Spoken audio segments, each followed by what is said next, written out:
You're watching CTOM TV. Knowledge is power. This question comes from Lori. Lori wants to know, does immunotherapy work for all types of cancer? Okay, well, when we're speaking about immunotherapy, I'm assuming we're talking about specifically PD-1 inhibitors. Okay, why are you assuming that? Because there's many different types of immunotherapy, but immunotherapy is not generally used.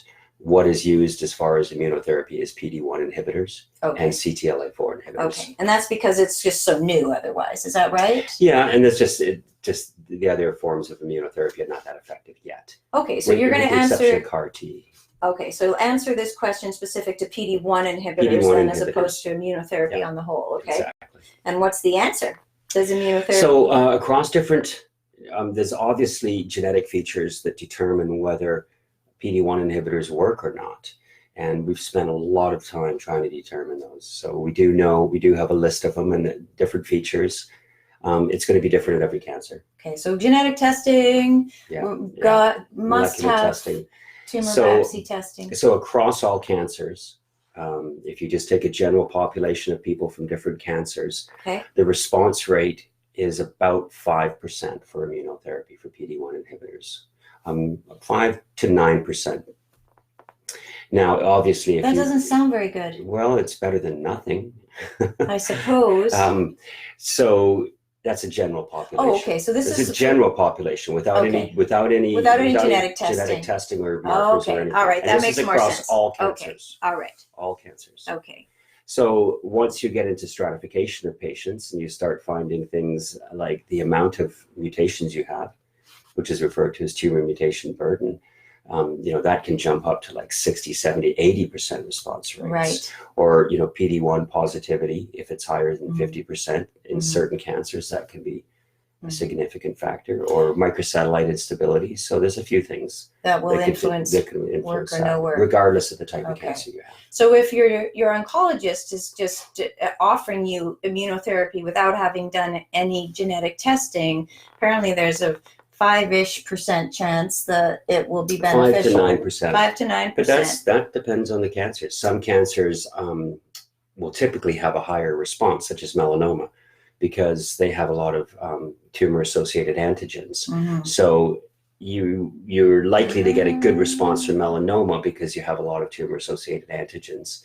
So some types of cancer inherently have a better response. Oh, okay. So we're talking across a generation of people with random cancers. Okay.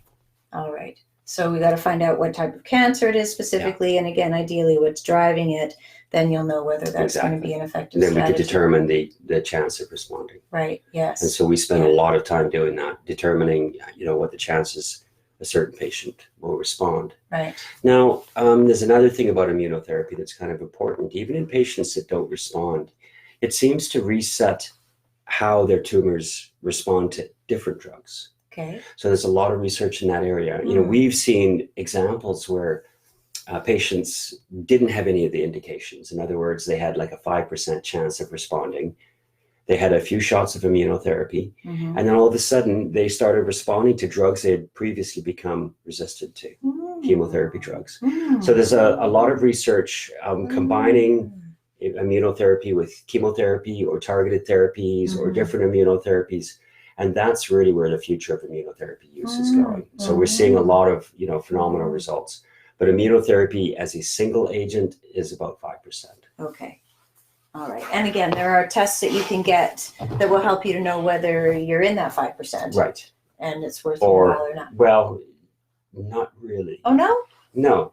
Because even people that we expect to not respond sometimes respond. We call it the lottery. Wow. You just never know.